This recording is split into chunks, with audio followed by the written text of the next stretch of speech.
Genre, la première analyse, c'est-à-dire, il ne faut pas parler pour que Naloba. Il ne faut pas parler pour que Naloba. Ouais, pas d'ailleurs quand on parler, non. Quand on parle, il faut parler avec raison, avec rationalité. Ça va nous aider. Quand l'artiste avait dû dans une émission avec un de nos confrères, Franck Stéma, c'était à Paris, pour remettre un trophée, moi, il y a YouTube, moi, bon. On lui pose la question sur Google Ads. L'artiste dit, je ne connais pas ça. D'ailleurs, si un des membres de mon équipe essaye d'utiliser ça, je veux la virer. Bien, je veux le virer. Aujourd'hui, l'artiste est rattrapé par Google Ads. Quand il fallait pas dire que non, aujourd'hui, moi, c'est a viré non Madina Djobouke, qui est son manager, parce que avant m'envoyer ça, il faut Madina Djobouke Yeba. Parce que c'est le manager numéro 1 à virer ma fiston. Mais non, c'est. Donc, avant de parler, il faut réfléchir. Voir même la Bible nous dit il faut tourner la langue 7 fois avant de parler. Avant de parler, oui. C'est-à-dire, avant la loba, il faut est-ce que ma lobo va rattraper? Donc, on va page, sur Facebook, Instagram, il fallait pas rattraper par Google Ads. Mais si on a une vidéo, on va dire c'est que Aigle Google Ads c'est Kangi. Pourquoi Kangi? Au Tchaki m'a pécali kolonga. Au Chotaki mission au terre. Na fille on a fait la Google Ads. Au membre équipe on a fait la Google Ads ça a viré.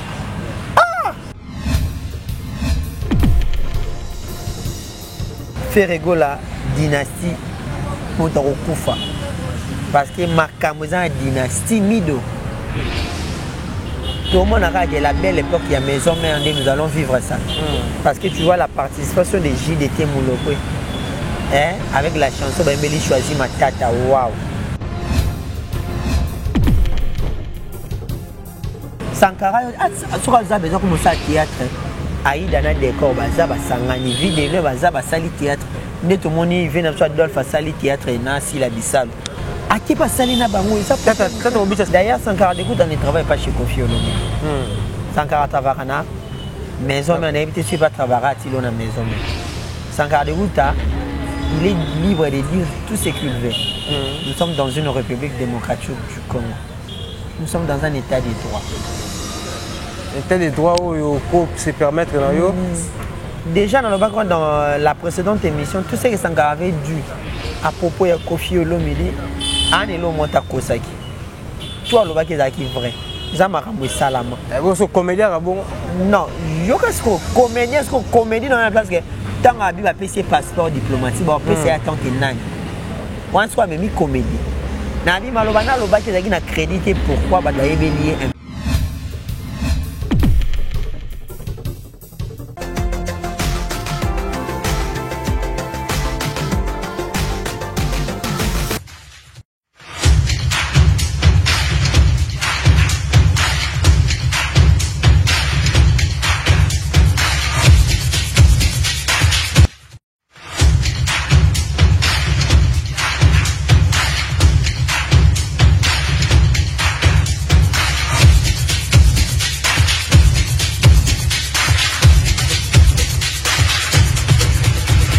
Voilà, tout va ça commenter, va continuer toujours à commenter ça, la vie au plaisir à trop. Surtout, nous va commenter d'une façon négative. Continuez toujours. Non, on en a aussi besoin. On en a toujours besoin parce que même tout le long de l'émission, ce ne sont pas des histoires créées.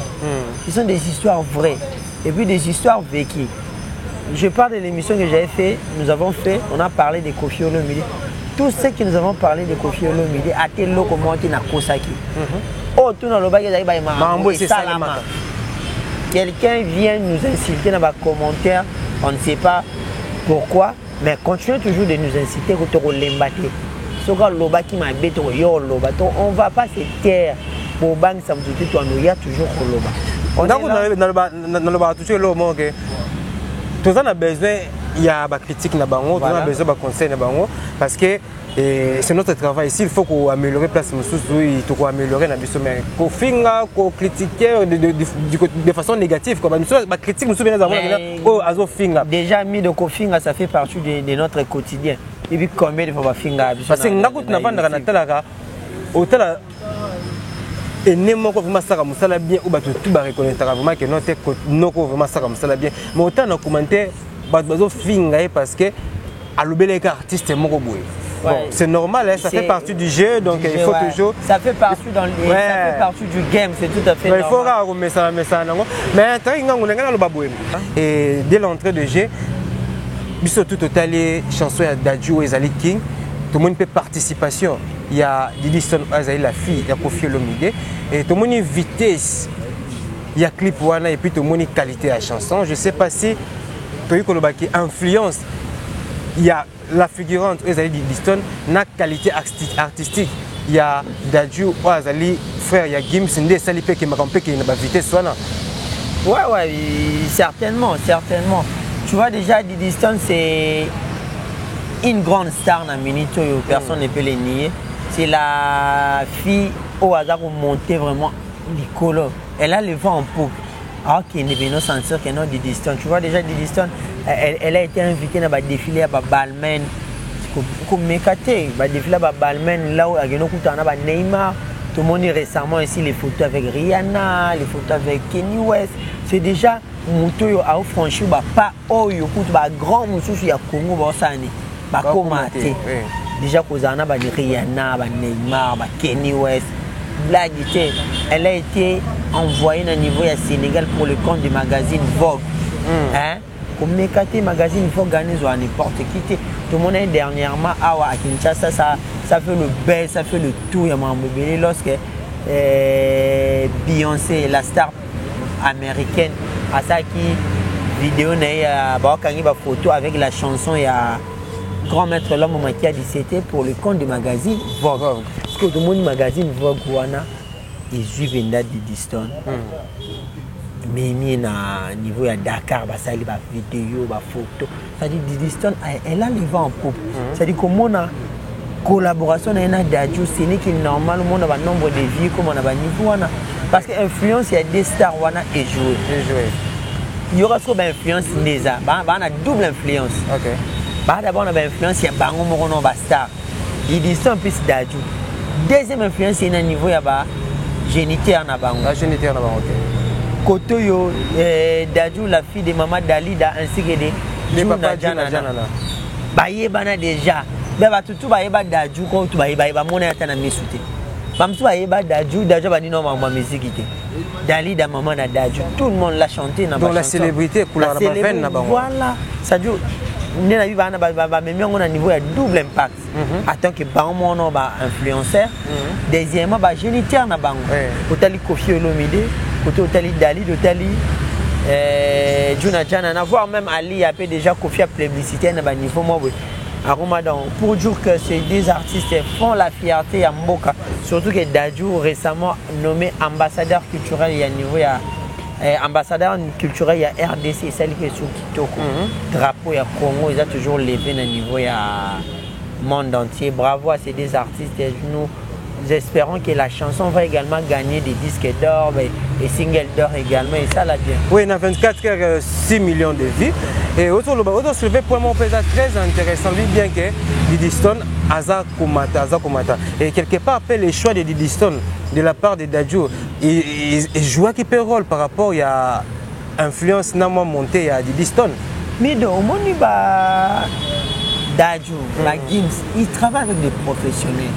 Ils travaillent en bateau, ils sont à besoin ça les logos moins fou là yo. Il y a le vite. Si pas na bi pétrole, ils sont à perdre avant au Canada. Aux hommes est-ce que vous avez bombi artiste congolais donc si je comprends bien bon ça dans le monde du business. Dans le monde du business, c'est les professionnalisme ça na tina te ba que yona papa surtout sur la kati tali bisoté. Nga tu es tout ça makam et c'est ça qu'on appelle le professionnalisme mido. Biso na Congo et ça pétrole na biso na perdre na bango simate. Bobo fini, mais bobo ça ni influence na yé. Kwa ko memela bino na nini? Ah mais bien na projet bozana mo. Dans la pape na ba travail. Kuna ne mindele, kuna bena mindele.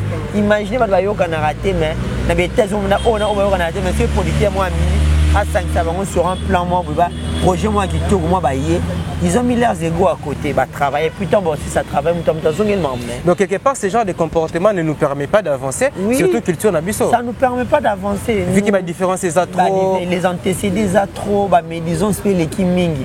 Et toujours dans l'esprit à médire, médecins, ils ont bien dit.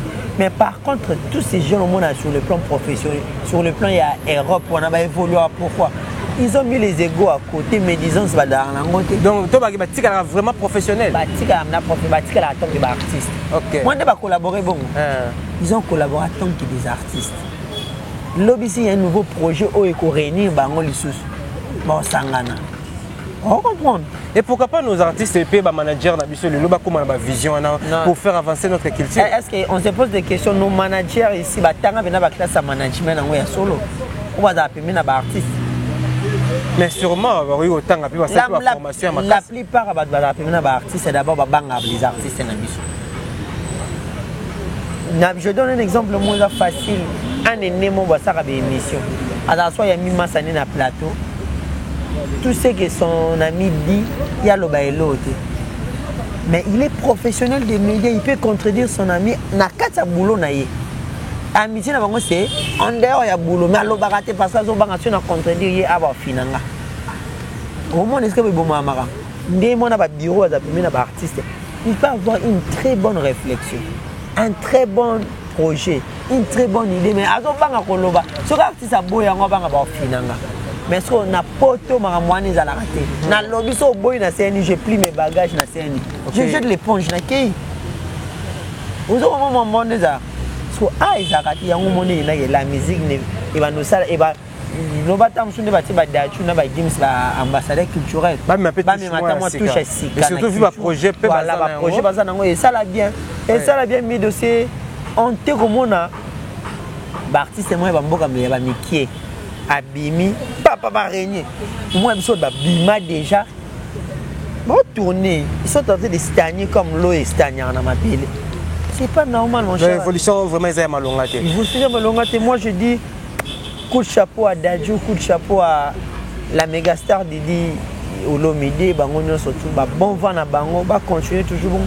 J'aimerais également vendre et APA. Tout le monde en a pas pour tout. Clip, si je ne me trompe pas, entre Nazon et quelqu'un, Stromae et Soprano comme figurant dans le clip. Tout le monde a dit que ça fait comme jamais. Comment est-ce que tout le monde va figurant? Il y a des stars. Niska va demander, c'est ça les professionnels. Pourquoi pas les lots faire par ça? Tout le monde va faire comme figurant. Et vous allez où est pas ça? Tout le monde fait comme figurant. Il fallait que tout le monde peut hériter comme figurant. Aujourd'hui, nous avons la star congolaise, on va te belé, on négligé. C'est Rebo Chulo. Hein? Au moins, ma Cambouré, ça un clip ma meilleure chemise. Présence d'un clip, on est fait ça, ma Cambouré, un clip à faire rigoler ma meilleure chemise. Aujourd'hui, Rebo Chulo, passe à la Congo, c'est grâce à faire rigoler. Pourquoi? Ferrego a voulu propulser Rebo à travers là. Il y a plusieurs manières de propulser l'artiste. Oui, c'est que nos artistes oublient, c'est que les managers oublient, c'est que ceux qui sont autour, il y a des artistes qui sont beaux sanaka. Les autres, tout le monde a innocent, c'est les clips, le monde Guess Fabulous comme figurant. Tout le monde a fait Guess Fabulous, il y a innocent. Et innocent, il y a comme figurant. Tout le monde est apporté les lots. Aujourd'hui, Guess Fabulous a fait ça, ma cambo, artiste, c'est ma cambo. Quand on est innocent, on doit s'entraider. La culture pour que les Liboso, nous devons s'entraider. Il faut être contre les gens ou à l'Inga et Yaza à Liboso. Merci vraiment pour l'analyse qui toko sali. Et général, est-ce que tu passes dans le deuxième sujet na biso? Kapaya c'est la absolument image au terrain parce que ils ont sorti la chanson ya Fally Ipupa où ils allaient sans. Pas tu as extrait à clip au terrain puis tu rozonga pour que tu mettes un peu de consolation.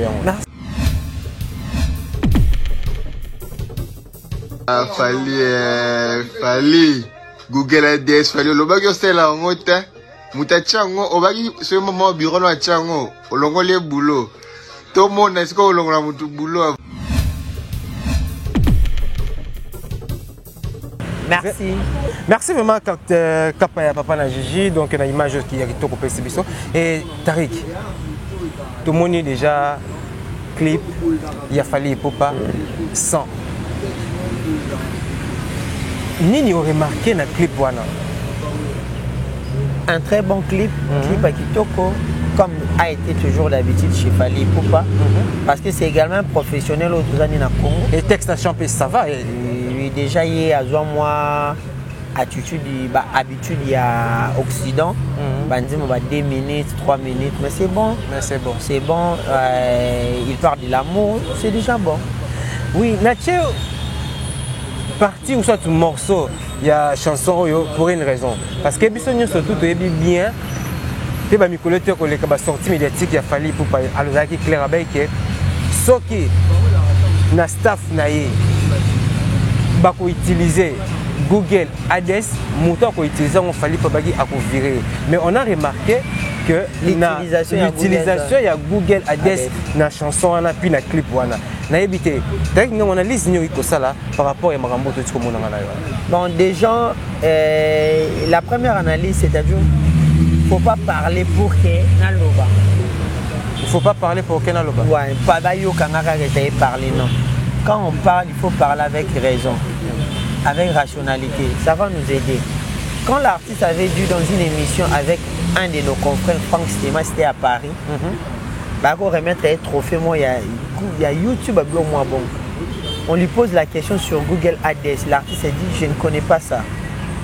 D'ailleurs, si un des membres de mon équipe essaye d'utiliser ça, je vais la virer. Bien, je vais le virer. Aujourd'hui, l'artiste est rattrapé par Google Ads. Déjà, Google Ads, c'est ça ma bête. C'est une façon de booster. Booster, c'est un mot anglais. C'est une façon de faire la promotion. Oui. Pour promouvoir Eve. Est-ce qu'Eve, comment quitter Eve, c'est de l'informatique. C'est de l'informatique, c'est ce que ma bête. Mais tu dis, on a anglais, moi, il y a ma bête. Donc, comment sous forme de tricherie? Non, ce n'est pas une tricherie. C'est un dégât de booster. Mais ce qu'on va dire, c'est l'utilisation de recommandée abusive.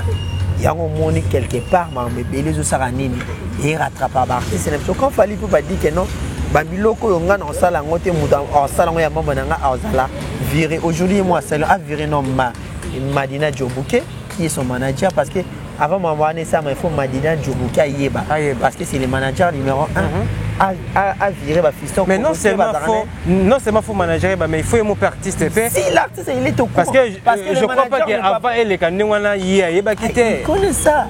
C'est pour y en a lobby artiste c'est pas un sentiment. Pour le bara ba yeba ngana sala kibu. Non. Mido. Nous sommes dans une situation où ils sont salés loko sikoyo. Toi, n'a pas cet exemple de 13h20. Na 13h21 minutes il faut va ça ani ba so ko sagi ba yo kanga lokotana fali peut pas faire du ça fali c'est la Google Ads c'est le Google Ads et ça m'a bêté et pour nous promouvoir 100 c'est le titre de la chanson 100 maintenant les gens zolo baba bongo et ça m'a bé on mona fali yonga bara fali fatika prétention atika orgueil aska kibonga yoyo et ça m'a bé. Mais quand il se sent meilleur que les autres, et il n'a pas le droit à Kolobayango. Si personne n'est libre de s'inventer dans mon moyen il est meilleur par rapport à lui. Mais quand tu es meilleur, il faut accepter également la réalité à terrain. Tu as Google Ads, mais tout le monde est au salaire. À quoi bon? À quoi bon?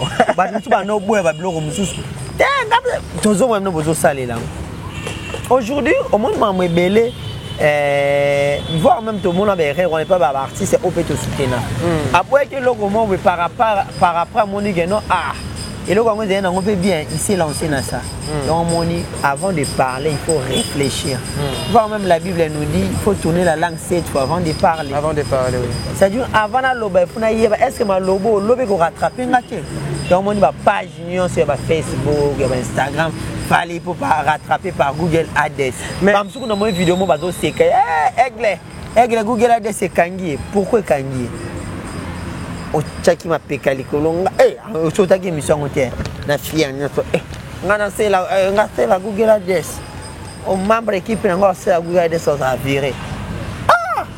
Mais le 25 a déjà sorti, il y a réédition, il y a fallu Popa. Et net au moins déjà Google Adresse déjà na 100 où ils allaient champ où déjà va s'y balancer.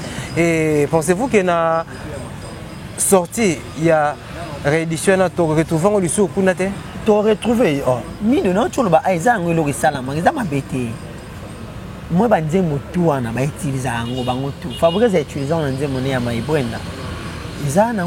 Bango presque la majorité va utiliser Sony. Sony dans le sens que au moins on est Google Adresse et signé et checking up poids. Et ça va plus comment on pas normal. Je te donne un exemple facile. Aujourd'hui moi on va solde banze mon ba Fnac. Il a fallu pour créer ma kelele awat. On fallait pour pas solde l'album ne pas au disque d'or. Je ne fais pas la promotion et artiste. Mais pour dire qu'ils ont pas bien comme moi normal. Bandé moi ba Stromae écoute ba soldat. Avoir même à mettre Gims c'est pour dire qu'ils ont pas bien comme moi normal. Biso Congolais comme ça marambu grave. Tout comme le beto comme on dit moi Kofi ba soldat na Fnac. Il a fait ba soldat na Fnac. Et c'est pas bien comme moi normal. Moi c'est tout ça la analyse à boy. Même les gens au balinga bisoté. Les gens vont soutenir quand on a bisoté, nous comprenons que ces gens sont des personnes intelligentes. Ils apportent quelques touches au niveau de Internet. Parce que Internet, il faut tout le système qui est il faut bannir l'habitude de notre pays. Il faut bannir l'habitude de notre pays. Il faut comprendre que non, ces gens ici, ils vont bien. Même si tu as un niveau, il y a 400 000 vies, mais à travers nos paroles ici, ils vont même sur musique. C'est ça, Mido. Il ne faut pas te boire parce que Congolais, c'est quelqu'un qui est très compliqué. Beaucoup plus quinois. Les quinois n'est pas vivant. Et Mido, si on a un quinois, au bout de mai, on a besoin de moutouane. C'est ça la quinoisière. Moi, je dirais, c'est déjà une habitude pour la musique. Il y a Google Adresse intervenant dans la musique. Parce qu'il y a certains coins où la musique est congolais. Je donne un exemple. Naba Australie, naba mboka ya ba peut-être Fulume, peut-être naba Indonésie, ba mboka na. C'est tellement difficile la musique congolaise est arrivée parce qu'il n'y a pas la communauté congolaise des abena mingité. À travers Google Adresse. Google Adresse, ba mon la musique est l'art de communiquer les sons d'une manière agréable à l'oreille. Mujum soit a organiser lingala te. Juste une mélodie, c'est dur. C'est dur.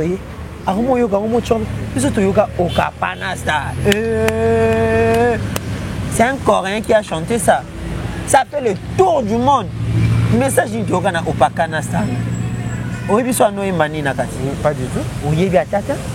Ngana yebite soit imbani. Mais pourquoi tu bina? Et puisque mélodie est attrayante.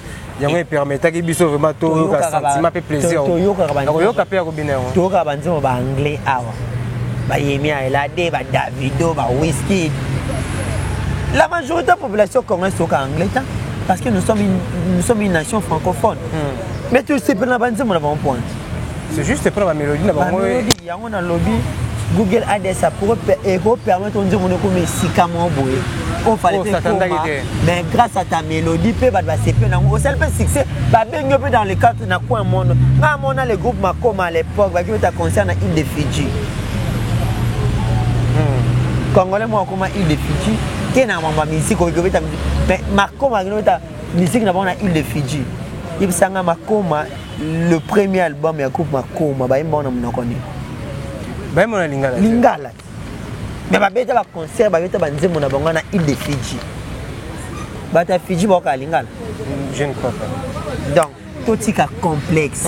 Merci vraiment. Il y a complexe là ta ba mibi so ba ti ba moni na Google Adresse les on na pas et tienga poa muta koka na mokilo yo azati pa nzambe. Tout le monde a une défaillance, a une faiblesse. Vous comprenez? Ce qui te comprendre en gros, tu as humilité dans la vie, nous allons évoluer. C'est pas un artiste, il avait dit une phrase où il marque, mais il y a une phrase où il a dit. Phrase ah bah je ne suis pas encore le meilleur. les prochains sur la liste. Mais au moment où tous les buts est fallu, waouh, il est dans le bon, il est meilleur. Mais à 6 milliards, je ne suis pas encore le meilleur. Mais aujourd'hui, François, il n'est qu'un cas. Franchement, ils ont respiré, expirer la simplicité. Imaginez ce coup. Je ne suis pas encore le meilleur, mais le prochain sur la liste. Mon moment, il est plus que Cristiano, plus que Messi. Mais il dit ça. Le sens de l'humilité. Le sens de l'humilité, Fali en avait. Mais il a perdu ça avec arrogance. Oui, merci Tariq Ngango. Vu que tu s'approchais déjà le 25 février, vous allez sortir à réédition. Il a fallu, et nous le savons bien aussi que Ferrego Lapé, Kalaté Dynastie et Zobima, vous ne trouvez pas que sur le terrain, vous allez quitter affrontement, vous allez tellement rude entre les deux artistes. Ça c'est bien. Bien, la musique c'est ça. La musique est Zaki Bongo. Ferrego la Dynastie, Motaro Koufa. Parce que Makamouza dynastie Mido. Tout le monde a dit que la belle époque, il y a maison, mais nous allons vivre ça. Parce que tu vois la participation de JDT Moulopé. Hein? Avec la chanson, Mélie choisit ma tata. Waouh! Choisi. Maman Nanzem. Le deux artistes, c'est vraiment un album à Nemoko et en pleurs sur le marché. Et ça, la Congolais bien. Et ça, la Congolais qui toque. Nous avons vécu ça avec Eritio Watanabe Fali Poupa. Ce album va emballer le 18 décembre 2020. On comprend, mais ça a marché. Des mots, concurrence loyale qui toque. Ma belle concurrence comme des loyales, au moins que mon va l'excès trop dans RTGA ou bien RTGA ou l'excès sous mingi ta dominer nga wana des concurrence baby et comme déloyal comme jalousie tu sais les deux albums mis au même moment bien en même période et ça là bien c'est la musique congolaise ils a toujours l'écolo parce que tu dis savoir faire il y a fait rigolo là surtout dans dynastie les années loi tu peux savoir faire il y a fallu pour pas et ça là bien. Oui, Lélo, puisque nous parlons de Ni, et tu as espéré que Zouabilo ou Yamala Moussa la dynastie quand? Déjà, pour te dire, au moment où je te parle, la grande équipe, il y a Jet Set composée de Ferrego à lui-même, DG Blaise Polo, Pichu Botoko ancien, Tracy Eleza, musicien Nyon, Marc Kaos, Igor Lubasa, Mati Degol, équipe Mobimba. En plein tournage, il y a clip neto lo babu. Nancy Basile Baza pour Nabiso, nous avons un petit retard, mais tout là après awa. Baza on tourner clip, il y a Dynastie version Kinshasa. Version Kinshasa, c'est-à-dire une version, il y a générique Oyoba, Nzarado Babouaki, Blaise Créateur Babouaki, Toubidi Amboka mon ami Babouaki. Donc Dynastie est presque fin. Fin et puis maintenant 3 parties. Première partie, rumba trap et puis générique à Kinshasa. Deuxième partie, Oyofira Emina Bandekona. Troisième partie, puis il y a certains featuring dans la 4. Pour comprendre la vérité et la musique avec Ferrego. 50 albums, il a fait des succès, il a fait des parcours partout en Afrique, des grands concerts. Voire même, il y avait le concert de l'année Casino de Paris et Rataki. Mais le concert est bientôt surprise des Zoya. Marambé à danger Zoya. Donc Ferrego la Topesi est toujours félicitations, courage parce que ce n'est pas un artiste des moindres. C'est le grand artiste, le plus grand artiste de mon pays, Arthur Polo, le roi. Donc disons que Dynastie sur le marché. De l'autre côté, tout le monde est sous réédition et album, il a fallu. Et ça va toujours bien. Merci Mataï Ngango. Donc ça fait plaisir à Yannick Kayenga, la monnaie invisible et surtout à Emmanuel Kalonji déjà depuis le niveau Europe déjà connaissait les pénales bien Bagola tout bazar qu'on s'appelle là Bagouf le Gola donc Bagola tout c'est la dynastie c'est l'harmonie Mabouga Kofungama parce que ça fait un moment Ferrego là n'avait pas un disque sur le marché il y a vraiment au ça que Ferrego là azonga lisusu et Tariq Ngango to clôturer vraiment émission nabiso na sujet Sankara lelo entre guillemets je dis bien entre guillemets passeport diplomatique, na secrétariat et au ministère des Affaires étrangères. Je dis bien entre guillemets parce qu'on a suivi. Faut pas même entre guillemets, on est des comédies, on est des intellectuels. émergence papa balandara, Mikolo balandara. Les gens qui nous regardent ne sont pas des dupes. Sankara, sur a besoin comme ça théâtre. Aïda na décor baza basangani vidéo baza basali théâtre. Ne tout le monde vient à Adolphe à sali théâtre et na si la bisal. A qui pas sali na bango ça tata on bicha sali théâtre. Oui, on t'a la SBT. T'es Nathalie on a. Sur ta SB. Je conseille également à bateau balingara théâtre. Batalara SB, il y a Sila Bissal ou autrement dit Beckham, également Bellevue TV, il y a Bellevue TV, il y a Belinda Kandi, autrement dit Bellevue, il y a théâtre bien Zarakuna. Au moins, la tata Mobicha, il y a une salle théâtre. Tout comme Sankara, pas au théâtre. Oui, tous ont. Mais là, Sankara, vous traitez comédien, oui, mais comédien, quand tu chaque honneur, il y a.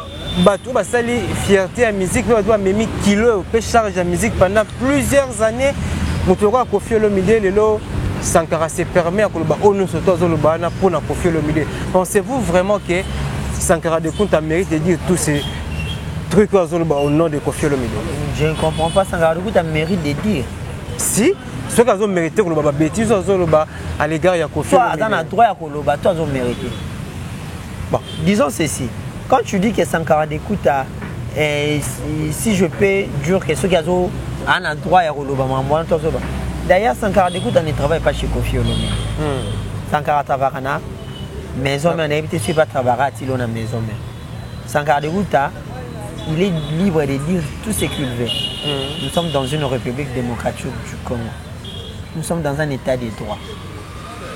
État de droit où il faut se permettre déjà dans la précédente émission, tout ce que Sankara avait dû à propos de Koffi Olomide, Anelo Mota Kosaki.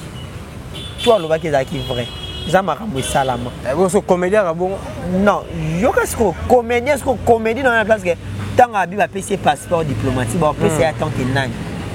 On soit même comédie.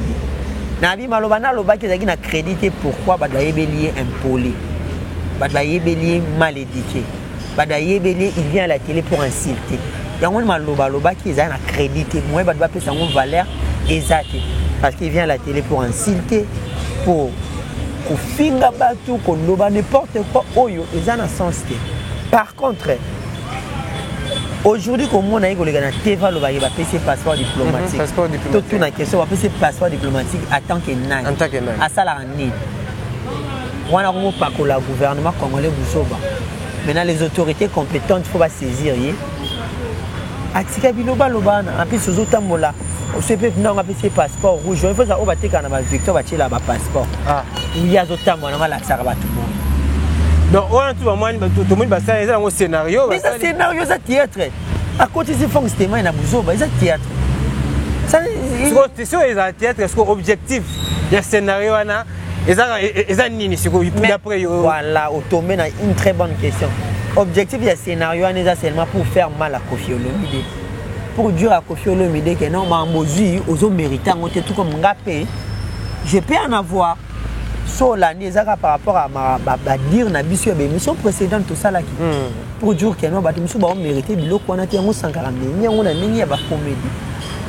Alors réaction à mondial on a vraiment dit que Koffi aza o azala au niveau de balobara Koffi mabe quelque part pe azapé na ba côté positif na azapé ba côté malamu na ye autori pe o mériter pe ko respecter na bisa yo eza mamwe belé na ba émission msuna lobaki yo éviter que tu fana ngana na Kinshasa awa Diego musique au tapoto imba mona hôtel na afandi pour Koffi à côté na hôtel à BT ma Koffi bakanga Koffi à côté justice yo ebi ngoti bakanga na pe muta uti na poto ezaza nyongono et là on est départagé bi justice la justice va l'accuser la justice à côté qu'on a il s'est fait justice lui-même papa beta ma Koffi azokisa Diego musique so ba mambo pesi ba Sankara ba crédit à koloba yango wana so Koffi si voulait se comporter maintenant digne de son nom Mamboana va ça la moitié les loba mambo ba Sankara o ngezala te donc c'est comme si clan wenge mobimano surtout ba s'acharner na Koffi Olomide voir même réaction ya Marie-Paul P et Keika même direction na réaction à Sankara de Kunta quand wenge mido bazolo ba mambo eze ya solo na yo yebi mpe wana da vivre na Kinshasa hein il y a certaines réalités de rôle dans la TVT parce qu'il est choqué par tout Mais nous tous, tout le barra maramboyo. Mais quand même, il faut que moi respect par rapport à l'œuvre au père. On a un respect sur le plan artistique. Mais sur le plan mususu, on a un porté. On a un contre. Quand on a monté bêta à l'année à hôtel, pour ma coffre, maintenant, supposons, tout sur la scope bien. Ndengo yaki obeta mutu bongo papa muta kufi mort d'homme. Batala ba angle wana te hein. Tout sur la bien mis. Batala ba angle te ndo ndacho dina danser na ba ventre na Kenya. Danser za kufi. Ba mona ba mambwana nyonso tuté. Yango na bima mwana pesi ba Sankara ba crédit ba yo sala nyonso tu ba sala oyo. Sankara za mutu to kopesa litoité to yoka été. Parce que c'est quelqu'un oyo a sala ba buzoba ya sorti tout autre repèse à lito ina toto yoka ya tamu qui était mido. Mais les loba ba pesa be Sankara espace na France demain ba sali théâtre na bango Sankara ba peso ambassadeur pour homo sakana chef de l'état. Avec le caractère mon konzamboka ko yambaye su mon konzamboka azala moi occupé maman Denise ba ko yambaye. A sakana ba konzamboka. Force du progrès tomboka pas pamba.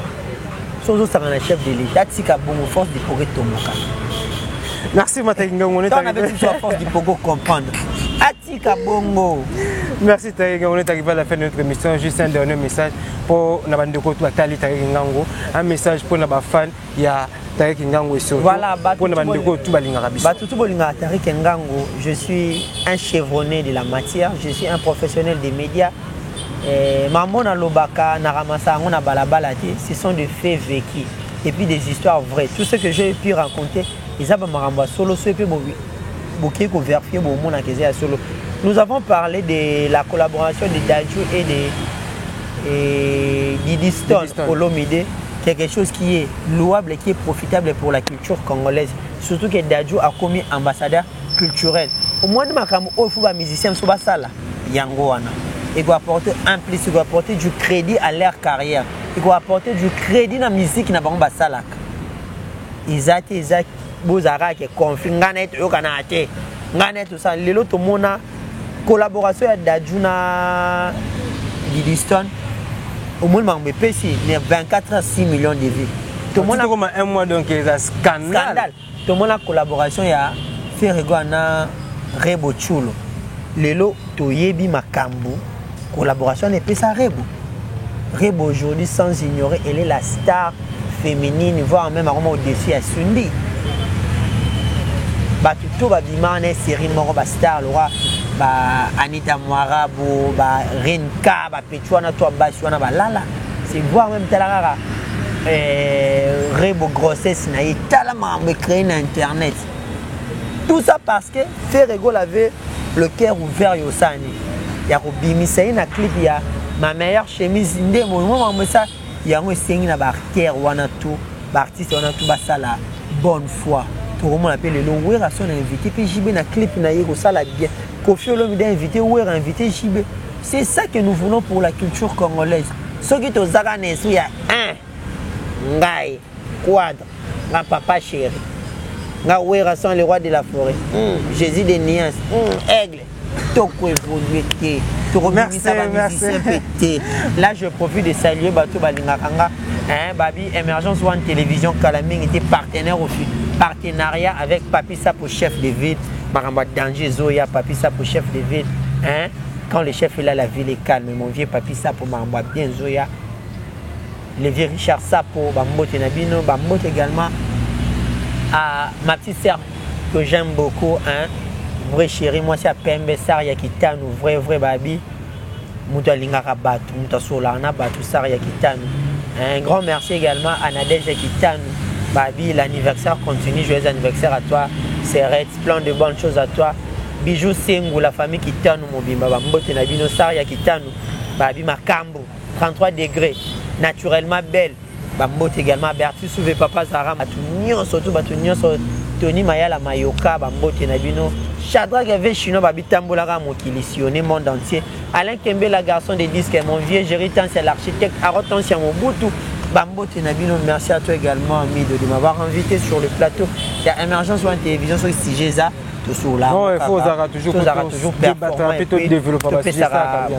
Maman tout au lobby, bateau baza censé qui va comprendre. Comme la vie sur un message, commenter et ça la bien. Là où vous avez vu que le lobby m'a bien, à la place il y aura un silké, et ça conseille au ça la bien. Bino peut vous avoir historien. Histoire vous pouvez nous faire parvenir, c'est là que nous développons un peu au cours des émissions. Et que ça, merci à Junior Kapa qui était derrière la caméra. L'assistance, il y a confrérie.